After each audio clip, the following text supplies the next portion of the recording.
What's up, everybody? Happy Valentine's Day. As we are here to chat, happy Love Day. We're going to talk a quick little special for you today for Valentine's, where we are going to be talking Oliver Queen, Dinah Lance, and of course, Lauren's bringing you some love with Wolverine because that is her favorite love. I did Oliver Queen and Dinah Lance because I figure, they're two of the most iconic DC heroes that have always been paired with each other. They're a great couple, a great love story in comic books, because you don't often get great love stories in comic books. First things first, however, please go ahead, Hops Geek News, anywhere you listen to podcasts, any social media account, that's where you can find us. Subscribe, like, share, all that good jazz, help the podcast grow. You're going to be finding us at some Comic-Cons coming up. You'll find us out in Europe this summer. And we just wrapped up MegaCon last week. Go ahead and find all of our coverage there. And then Nerd Initiative weekly on Wednesdays is our Nerd Initiative of comic book reviews. A lot of good things coming out there. And we also are going to be interviewing a very special two guests that are coming up soon. We will announce that very shortly. So make sure you're subscribing. That's where you're going to hear all of our good stuff. I'm Matt. With me is Lauren. Typically, we talk news, what we're drinking, what we've messed up on, and what we're reading or watching. However, this is a very special episode. So let's just dive into it.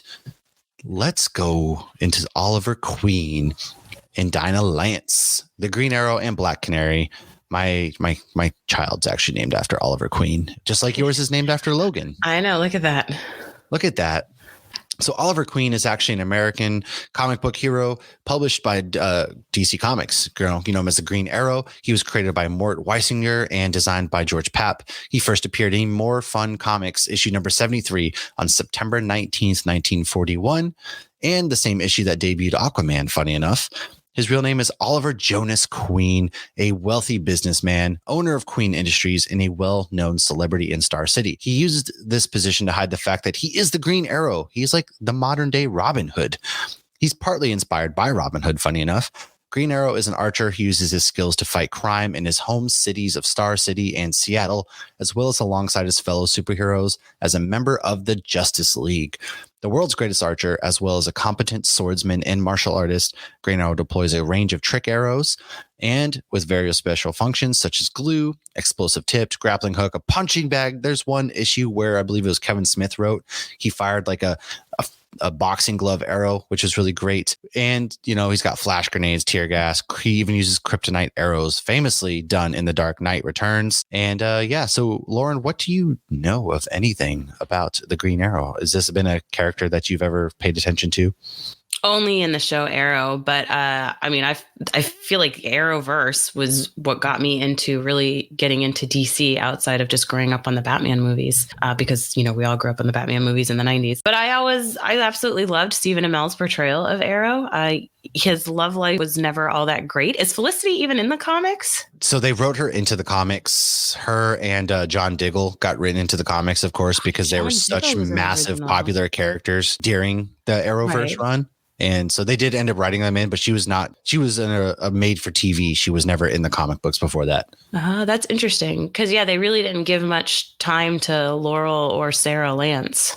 Not at all. And he never dated Dinah Lance, or not Dinah, whatever her last name is. Speaking of some of his comic book loves that have gone through, is Shadow, obviously Dinah Lance, Black Canary. He's dated White Canary, Sandra Hawk, Chloe Sullivan, Felicity Smoke, and Isabel Rochev. Is Sarah Lance White Canary in the comics? I think so. I'm vague on that one a little bit. I think she was another one that was kind of written in, right? Because for the most part, the two heroes, so we basically Black Canary and Green Arrow are the two that are like just, you can't have one without the other, essentially. And the two heroes actually encountered each other in 1963's Justice League of America, issue 21, which is the legendary first meeting between the Justice League, which was then mostly made up of DC's New Age Silver characters, and the Justice Society of America, which featured DC's Golden Age heroes. So it was kind of like their mashup that finally happened in 1963. They didn't share a scene, however, until 1969's Justice League of America, issue 74, when the Justice League of America and the Justice Society of America were forced to fight each other. Green Arrow was matched up with Black Canary. He took care of her with a trick arrow filled with a sticky substance that trapped her. Canary's then husband, Larry Lance, knocked Arrow out cold. However, as Canary was about to be killed by a villain, Larry sacrifices himself to save his wife. With her husband now dead, Dinah decided to move to Earth 1, and that's when she joins the Justice League, because no origin story is complete without death. No, definitely not. Yeah. Gotta have death. Same with Disney movies. Yes. And here's your 4 degrees of Supernatural is Black Canary. The first Black Canary on Arrow is also the first Ruby. Yes. Supernatural. That's right. She shows up, Katie Cassie, and I was like, oh my gosh, look at that. All my worlds have collided. There you go. And that's how they're all connected in the multiverse. Supernatural exists in the DC multiverse. It is true. It does. And now Green Arrow and Black Canary, Till Death Do They Part, is a very famous 2007 run where it's a superhero wedding that, what could go wrong? The two are going to get married finally. Green Arrow and Black Canary tie the knots, but it's not quite happily ever after in this issue, as shocking, their wedding night leads to an unpredictable adventure because Green Arrow and Black Canary are obviously one of the most iconic couples. However, Black Canary didn't marry Green Arrow at all in this because he was a villainous double. Gasp! A body double portraying as Oliver Queen. More on that in just a moment. In Justice League of America issue 78, we first see Green Arrow express an interest in taking their friendship to another level. Hubba hubba. Ooh. When Canary is in danger in the following issue, Arrow expresses his love for her, which he reiterates once everybody is safe. However, Canary is obviously still torn up over the loss of her husband, so she cannot yet reciprocate this love. But by issue number 80, Canary seems more comfortable with Arrow, Oliver Queen's romantic gestures. In Justice League of America number 81, I mean, he is a handsome dude. He's got it all. He's got money. He's got the handsome hair. What do you call that thingy that he does, the pull-up bar? Oh, I can't remember the name of it, but yeah, I remember that. That was like a big thing there for a while. The whole they rack. Yeah, I don't remember. I'm going to Google it. Well, while you're Googling it, let's dive into Justice League of America issue 81, where Canary suddenly realizes she misses Green Arrow, who is no longer a full-time member. Salmon ladders. Yes, the salmon ladder, the famous salmon ladder, which Stephen Amell made popular during his run of Arrow. Yes, because it was like his big thing that he used to work out. It looks insanely hard. Yes, it does look insanely hard. But yes, he regretted being so buff when he started because then he had to, you got to maintain that. Yeah, I mean, you do. It's superhero cut, man.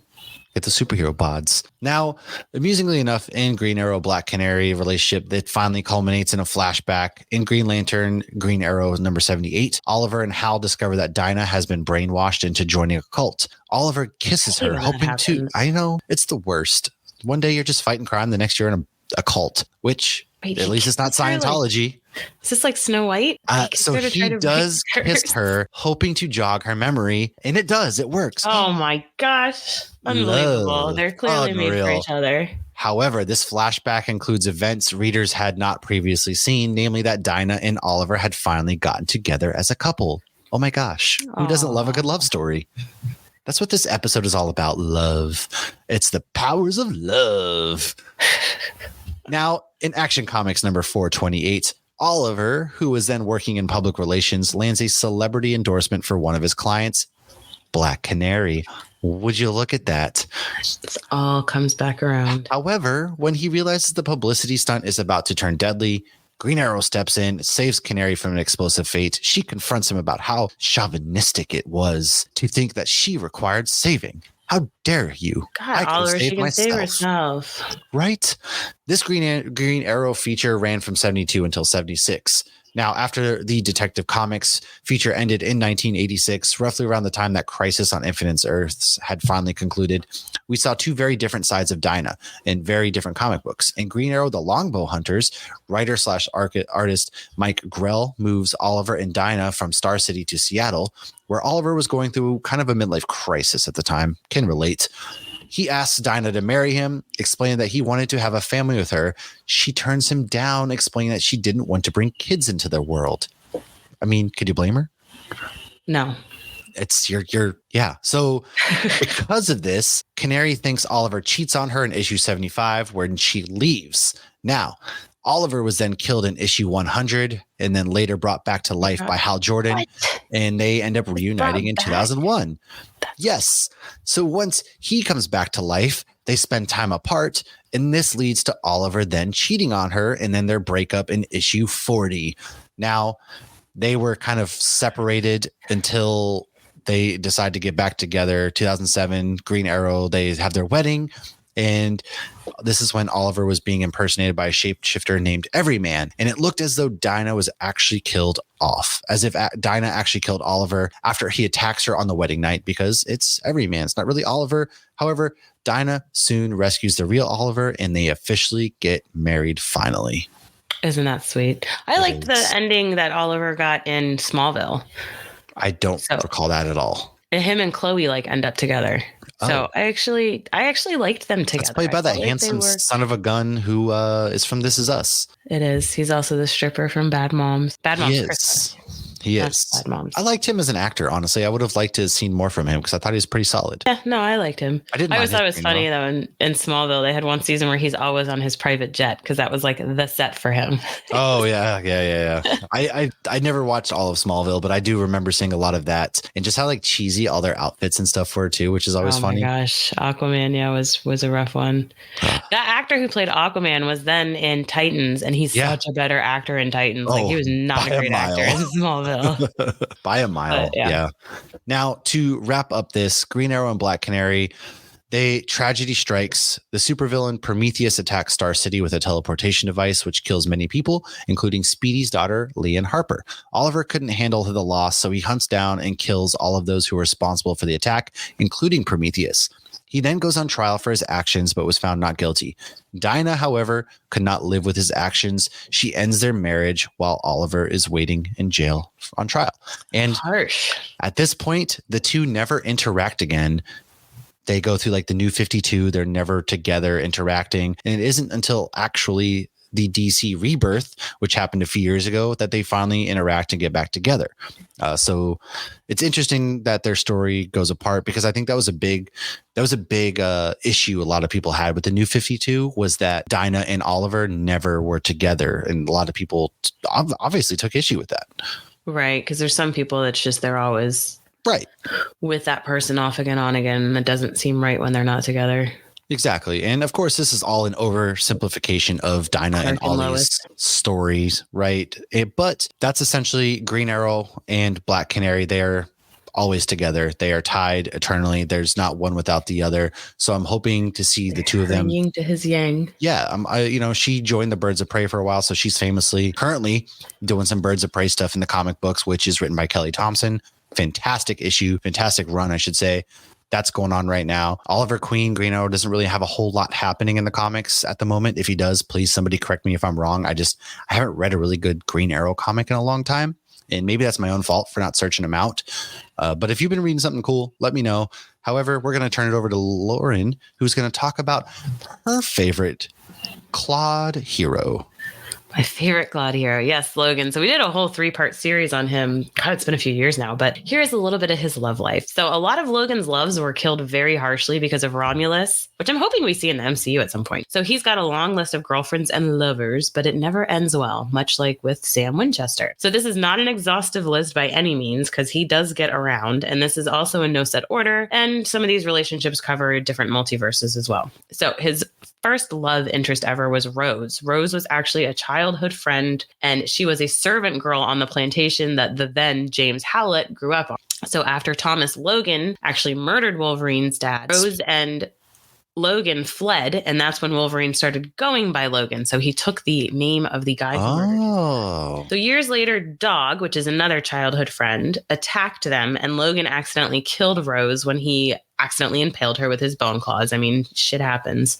They weren't so much a romantic couple, but it was Logan's first crush, and he even intentionally lost a cage match to her boyfriend just so that they could have some money. So the whole thing with Dog is interesting, because a lot of people say oh, that's his half brother, much like in the movie, and that Dog is actually Sabretooth. But I've looked into that, and I never found anything that officially confirmed that outside of I never did either. I knew they were always rivals, but the movie was the only time that they've actually portrayed them as brothers. Yeah, and I kind of I like that idea. I think that makes sense. It gives their rivalry a lot of sense. Yeah, and even just having him be dog, even if they weren't brothers. But it would make sense that they were brothers because they both have healing powers and, they're both mutants and whatnot. But all right. So Mariko, or Yoshida, who we did meet in the Wolverine, to me, this is his number one love interest. This is his, Black Canary, so to speak, not Phoenix. So we met her in the Wolverine, and she's actually what I just said, a significant love interest. Much like the movie, she was a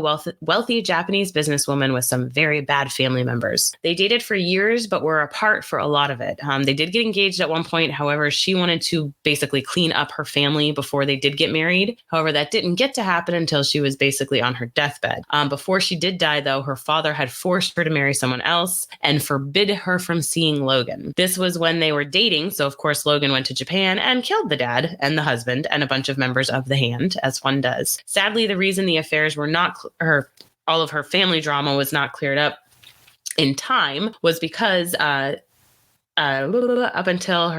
because for her to have everything be like, okay, you're good to go, she had to cut off her pinky finger, which was unknowingly laced with poison. So basically it's like, you cut off your finger and we'll clear your, family or whatever. And then they're like, oh, just kidding. So yeah, much like with Phoenix in X-Men 3, though, she begged Wolverine to kill her quickly. However, it was because she was in pain, as opposed to not just murdering innocent people.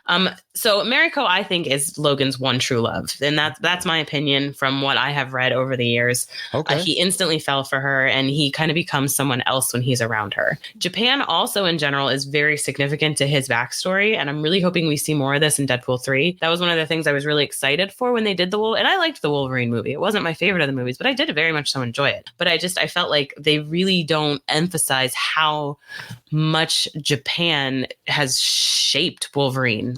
Yeah, it's like they really gloss over it, I feel like. Yeah, they kind of do. And I think that they had that movie with the intention of like, we're going to go into this, but still it was like, oh, okay, you were just here during World War II and you were a prisoner of war. And like, that was like it. And it was so much more than that. And like I think I go into it a little bit more. Okay, so Yukio, we actually saw her in Wolverine Origins. She's the one we see find him in Canada at the beginning. She's also in Deadpool 2. She's a super sweet one who is dating Megasonic Teenage Warhead Deadpool calls Pinkie Pie. So she's portrayed two very different ways. However, the one in the Wolverine is more comic book accurate. She's less of she's also less of a child in the comic, because I feel like in the movies she's portrayed much younger. So her and Logan do have a thing.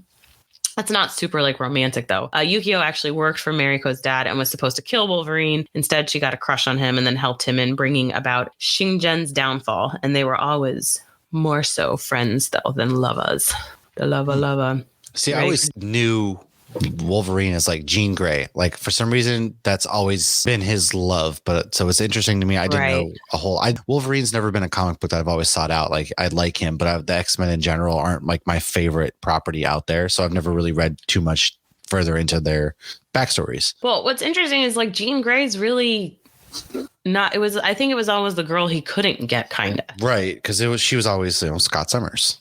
Yeah, so with Jean Grey, there was like one time where there was a demonic presence that caused Jean and Logan to act out on their feelings despite Cyclops. But for the most part, it was just like stolen kisses here and there. And when Jeannie, which is what he calls her in the comics and in the movie, married Cyclops, he was happy for his friends, but he couldn't bring himself to attend the wedding. However, Wolverine, Jean, and Cyclops are apparently sharing adjoining. So they're a throuple. In the Summers house in the blue area of the moon. Open marriage, threesome, I don't know. There's a lot of polygamy happening in the X house. Oh, yeah. Well, I mean, you have to be married for the polygamy, so. True. All right. Elektra, they were once married and had a kid. And that kid was called Wild Thing, but really her name was Rena. Itsu. So this is Dakin's mom. Dakin, you think a lot of people I feel like just know Laura at this point as his child because of the movie Logan. And I feel like they were doing Laura in the comics more. But Dakin has been around for a long time. And this is, like I said, Wolvie's son. What's tragic, though, about this is so after Wolverine met Dakin's mother, Itsu, they did get married and she got pregnant. She was then murdered by the Winter Soldier. Afterward, though, unknowingly to Wolverine, Dakin was cut free from his mother's womb and given to a wealthy Japanese couple. So the anger for this happening helped create the Muramasa sword. I always read that, so I don't know how it's pronounced. So that's even in the current Wolverine run. They did a whole X of Swords run not long ago about this sword, and that's how it was originally forged, out of his anger.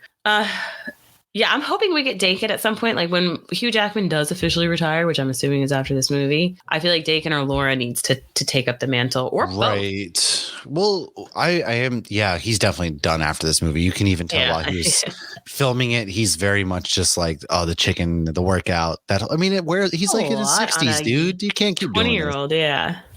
Is he in his 60s? I guess so. Yeah, I thought he was like 61 or something like that. Well, that wouldn't surprise me. All right, so the Native. So this is another love interest. She was called Feral by the Weapon X program. Her and Logan actually escaped the Weapon X program together, and then they got it on. It's not known why exactly they split, but Sabretooth convinced Logan to help him track her. And this was after she killed 2 of Sabretooth agents and then took Sabretooth down. Logan had actually forgotten about her, 1, because people are always brainwashing him and making him forget things, and 2, his healing factor heals traumatic memories. But they did find evidence. Nice. Yes and no, though, because then he's always trying to find those memories. Oh, I mean, you even saw that in X-Men 2, but that was because of the adamantium bullet to his brain. Right. But they did find evidence in the cave where they were that Wolverine had been with the Native, including dog tags, one of which said the Wolverine. So what's fun in doing the comic book research and reading comic books, the older ones, is you see where they pulled things out and put them in the movies. So you get all these little nods, because obviously we saw the dog tags that said Wolverine in Wolverine Origins. So they bonded, and he did start to remember a little bit. However, he knew people would never stop looking for her. So she was actually captured, and Viper started doing testing on her. Oof. And found out she was pregnant. As Logan came to save the day, the Native healed. She had healing powers, and the 2 of them then ran off. Sadly, though, the Native took off because she didn't like Logan telling her that they needed to run and hide or live in society or go to the X Mansion. She couldn't handle that. And then Sabretooth shows up, as he does, and explains to her why he should kill her. And she basically lets him kill her. Jeez. Logan shows up because she knows they're either going to continue to hunt me, the Weapon X program, right? Yeah, or I have to try to live in society, which I can't do. And so when Logan shows up, it's written in her blood on the ground beside her is a message from Sabretooth that says, quote, "I did you a favor, runt. You can thank me later," end quote. Dude, what a savage. A day or so later, he met up with Nightcrawler at a bar, still cradling Native's body, and said, quote, "She needs a priest," end quote. So Sabretooth, yeah, he's always a dick. Fucking with Wolverine. He is. And that's why I feel like it was kind of I don't know, annoying that he was such a minor part in the X-Men trilogy. But then it was so nice to see him in Origins. I mean, he was really only in the first movie, then he gets zapped off the I know. And he's nothing. He's has no personality or anything. Yeah. Yeah. He just hates Wolverine, and you never really understand why in those movies. Yeah. Who knows? Maybe we'll get the proper done whenever they decide to bring Wolverine and all them back into the Marvel universe. Then we have Storm. I don't know why, but I don't like them together. They were married and spent 5 years together in a pocket dimension just to be able to enjoy their relationship without interruption. They did have a kid called Torrent, or Kendall Logan. He was born on Earth 9811 in an alternate reality created by the godlike Beyonder. This was the dude that was responsible for creating Battle World. Huh. I don't know why. Maybe because I didn't like him with Halle Berry in the movie. That might be why, yeah, because they kind of flirted with that a little bit in the X-Men movies, but they never really went anywhere with it necessarily. I like Halle Berry, and I liked her with Hugh Jackman in what was the movie, Swordfish? Oh yeah, I remember that movie. Yeah, I like her in other things, but I did not like her Storm portrayal. It was just too cheesy. It kind of felt wooden, I guess. I mean, all those X-Men movies are very cheesy. Yeah, it's what happens to a frog when it's electrocuted? The same thing that happens to everything else. And the way she talks, and she has to be so I don't know. I didn't like her portrayal. Hopefully they fixed them. All right, Silver Fox. We did meet her in Wolverine Origins, and the comic book version isn't too far off. So Logan was accepted into her family's tribe. Victor Creed, aka Sabretooth, shows up, this time at the request of Romulus, though, not Stryker like in the movie. And this occurs on Wolverine's birthday, and he kills Silver Fox. So, side note, Sabretooth loves fucking up Logan's birthday, and actually the one of the most recent issues of Wolverine, number 41-42, is Logan's birthday, and Sabretooth showed up and royally surprise birthday. Surprise, motherfucker. So Romulus then tricks Logan into thinking her tribe actually killed her, so he attacks them.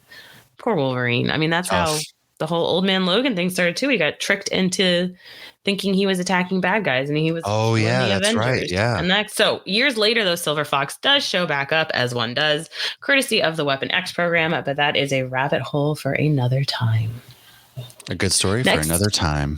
Is actually Hercules. Played Wolverine? By our favorite Brett Goldstein from Ted Lasso. Oh, yeah. Yes. Yeah, I wonder if they'll be doing more with that. They've set in so many people that they just... Are we getting more? Are we not getting more? Who knows? That's the fun. Yeah.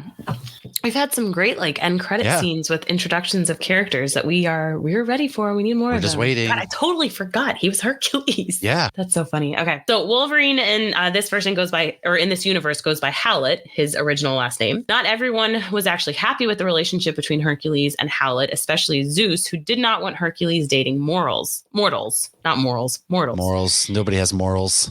And he banished the two to Tartarus in Olympus's dungeon and prison for the Titans. So Tartarus is the dungeon / prison for Olympus. Okay. So they spent the next years fighting thousands of demons and damned souls, and they literally fought their way out of hell together. This version of Wolverine does not have adamantium. He has adamantine, which is a gold from Hercules. It's strong and protects Howlett from physical attacks and psychic attacks, which I thought that was kind of interesting. Yeah, I agree. And then we have Mystique. These two are on again, off again. They're just a toxic couple. I mean, Mystique, she's kind of a bad guy, man. Yeah, sometimes she's not totally bad. Sometimes she's just not misunderstood. Totally good. So again, they're just a toxic couple. They did have a kid one time. This kid was not very nice, called Raze, and he was a shape-shifting, time-traveling villain. Interesting. Viper, while she was a villain of Wolvie's, much like in the Wolverine, he once married her for saving his life. This marriage also helped to stabilize Madripoor. Yeah, I know. That's all. You saved my life. Want to get married? I mean, it's like every romantic comedy, right? Like it's one of those things that where they get married or they're always together as the credits roll. But it's like, what happens after? Like, marriage counseling, I guess. I think it was more a political thing to stabilize. It was like an old school royal wedding. For sure. Then we have Gawk from the Savage Land, which I thought we were going to get Savage Land in Doctor Strange Multiverse when we see the dinosaur, which that could have been Savage Land. It might have been, but they don't really go into that at all. Yeah. What we saw in the trailer was what we saw in the movie. Right. So while he was there, he was only there for a brief amount of time, but he did father a child with her named Arista. The Aristocats? Seraph, Logan dated her back before World War II. She was the owner of the Princess Bar on Madripoor, and he was her assassin, not knowing that she got her orders from Romulus, who's always trying to fuck her up or fuck him up. We did see the Princess Bar in Falcon and the Winter Soldier. I was so excited for that. I paused it. I rewound it. I had to watch it again. She also died at the hands of Wolverine's most annoying enemy ever, Sabretooth. The last love interest I'm going to mention, and I'm not going to go into detail because Matt still needs to read this, is from Old Man Logan, Maureen. They had 2 kids, and I won't say anymore. 2 kids, man. It's always 2 kids. You can never have just one. It's Noah's Ark around here. Yeah. But. Well, that's gross. No, what? We're saying the 2 kids is like Noah's Ark because I'm saying you gotta have one girl, and that was so they could. That's gross. Well, it's the Bible. They always did weird shit. Adam and Eve's kids, yeah. I mean, Adam and Eve, they were like brothers. I don't know, man. Star Wars knowledge, whatever. Ooh, that was Game of Thrones. Happy Valentine's Day, people. If you, hopefully, you're not out there doing weird shit with your brother, sister, cousins. There's so many different avenues you could go, but watch a good movie. Get some of that really shitty Russell Stover's chocolate that's very generic. That somehow is really good still. I don't know. Like, it's very generic, but still good. It hits the spot. And enjoy. Have a good Valentine's Day. I don't really care about the day. Go to a brewery. They're not packed on Valentine's. Go to a brewery, man. Like, if you're going out doing something fun, just be smart, be safe. But other than that, have a good day. It's just another day. read some comic books because it is New Comic Book Day today as this releases. Woo. So hopefully you cuddle up next to a nice fire to your favorite person. You read some comic books, you have a beer, maybe have some wine, have some chocolate, whatever it is you want. This was our Valentine's Day special 2024. Tune in next week because I think we have a really big guest coming on, 2 big guests. And they might be discussing some of Lauren's favorite comic books that she has read recently from Dark Horse. That's what it is, Dark Horse. I have to read those books, which I will do this week. And stay tuned. Make sure you subscribe, Hops Geek News. Then find us on Nerd Initiative Weekly, reviewing these comic books. And we will see you guys next week. Cheers. Cheers.